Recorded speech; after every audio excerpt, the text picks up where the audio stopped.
Boys, kids, photographers, hello and welcome to the unequal review on Canon's brand new D850 versus the slightly older Canon EOS 5D Mark IV, which I'm using for all my reviews. Why did Fabian, the film guy, and me do this review about these two full-frame sensor cameras?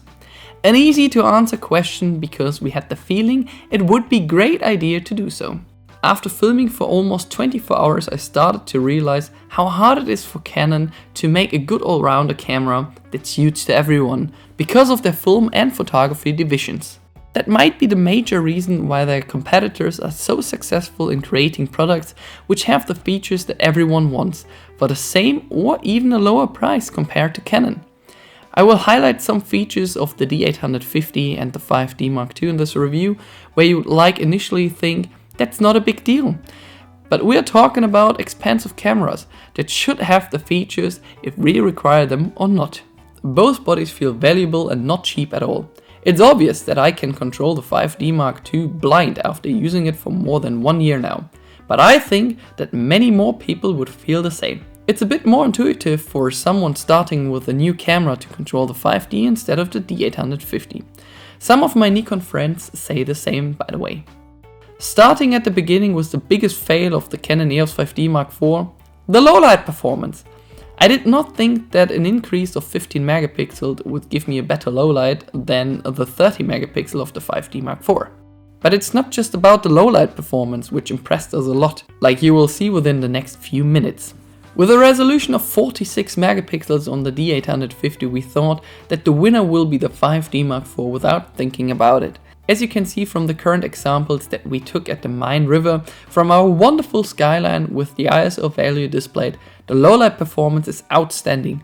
More megapixel with an enhanced low-light performance is something which you won't find on many cameras. If you're still not convinced about the low-light capabilities of both cameras, make sure to have a look in the video description below for samples. Use Adobe Lightroom and Photoshop to zoom in as much as you want. One of the most annoying misfeatures of my 5D Mark IV is the useless crop factor during 4K video recording. While taking a 4K video with my 5D Mark IV, the ISO limit stops at ISO 12800, whereas the ISO on the D850 can be pushed to the ISO 100,000 without the crop factor. 4K looks great on both cameras, with a slightly more neutral colors on the D850 than on the 5D Mark IV. Another thing which is completely unnecessary are the large video files on the 5D. 1 minute of video recording with my 5D4 takes gigabytes of memory, while 1 minute of 4K video recording with the D850 just takes a third of the storage.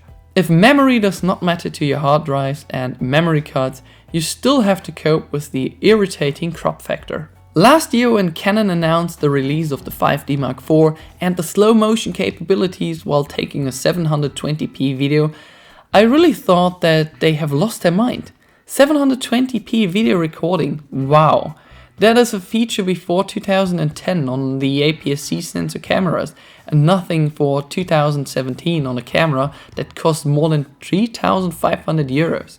I know it's not a daily feature for everyone, especially not for photographers, but in case you want a good slow motion video, the D850 offers you 120 frames and puts out a good looking slow motion video. Just select the speed that you require and take as many cool looking skater videos as you want. Another point for the D850. One thing which both cameras have in common is the 3.2-inch LCD touch monitor. It has become super easy to scroll through your videos and photos, zoom in and out, and stepping through the menu with your fingers. But I don't see any point of having a fixed monitor on the 5D and a Sony-like display on the D850. The only reason to have a screen like you have on the D850 is for shots close to the ground, but how often does that happen? What do you think about it?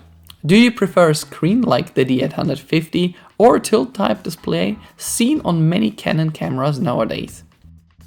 Next but not a least important feature is the time-lapse mode on both cameras. I do really enjoy taking time-lapse videos.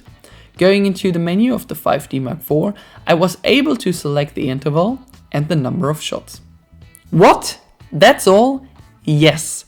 Unfortunately, Having a look at Nikon's flagship, you can set the interval, the frame rate and the resolution. That's all we want. Spending 3,500 to 4,000 euro on a camera, I expect my camera to have these kind of features seen on the D850. It's all about software adjustments that have to be made on the 5D Mark IV and not building a brand new camera. Next we have a look on the dynamic range of both cameras. Both of them are doing a great job, bringing back the shadows and highlights without any compromise. I think that's the right point to start playing around with some RAW files. Make sure to download them from the video description below for a personal and better impression that I can give you during a video demonstration. Frankfurt am Main has more than just a huge airport and skyscrapers. A big highlight is the skate park at the European Central Bank in the East District of Frankfurt. It's super crowded during the summer months and on a great day in autumn and winter. I recommend using a fast XQD card for up to 9 photos a second with the D850 and up to 7 photos a second during continuous shooting with your 5D Mark IV.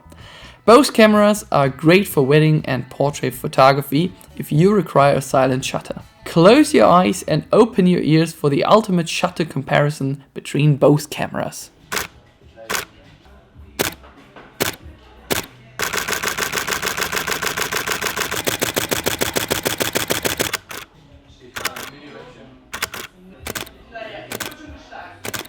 A minor point goes to the D850, which is probably not an argument for the purchase, but the fact that it's equipped with illuminated buttons is something that I would prefer having on my 5D Mark IV as well, especially for event photography and other occasions in the dark.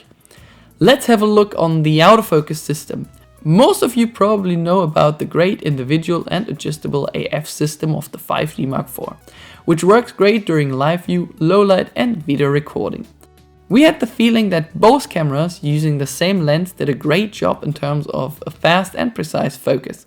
We also noticed that focus tracking during live view recordings worked much better on the 5D Mark IV than on the D850. If you make use of the Touch AF in the photo mode, you probably not see a major difference in focus speed. At the end of the day, we had the feeling that the overall focus performance was slightly better in terms of everything on the 5D Mark IV. Have you had the chance to compare both cameras already? If yes, leave me a comment below with your personal impressions. Both cameras are great powerhouses and give you the reliability you need for your work. Whether it's about fast operation, the long battery life or the low light performance. For 3,500 to 4,000 euro you can expect something. I know that I've been harsh against Canon in this video, but not without a reason. Canon is limited by the double photo and video division, which other companies easily use to make an outstanding camera, with all the features customers want. I felt limited by Canon software, while being not able to fine-tune my settings. That starts with simple things like adjusting the frame rate for time-lapse videos, being able to record a time-lapse movie in 4K or 1080p, and the annoying crop factor. Is there any obvious reason for the crop and the large file sizes while taking a 4K clip? If you know any, state a comment below please. A lot of CONTRAS for the 5D Mark IV have just a software issue as their nature and can be easily changed by Canon, but for some reason they don't do anything. Both models can score points with lots of connections and reliability. As Canon fanboy, as you all know, I am pro Canon, but now I'm definitely pro Nikon as well, with the D850 in mind. Big thanks to the Far East for this outstanding camera. From our side, Nikon reached a full score. Remember, you'll find plenty of sample photos in the video description for private use. Both cameras are in stock at Frankfurt's best camera store, GM-Foto, near the Frankfurt airport and Central Station. Stop by, get a sensor cleaning and check out this unique store. Thanks to Fabi and your attention. Questions, suggestions and anything else I should have mentioned as a comment under this video. Hope to see you soon, have a good one and tschüss aus Deutschland.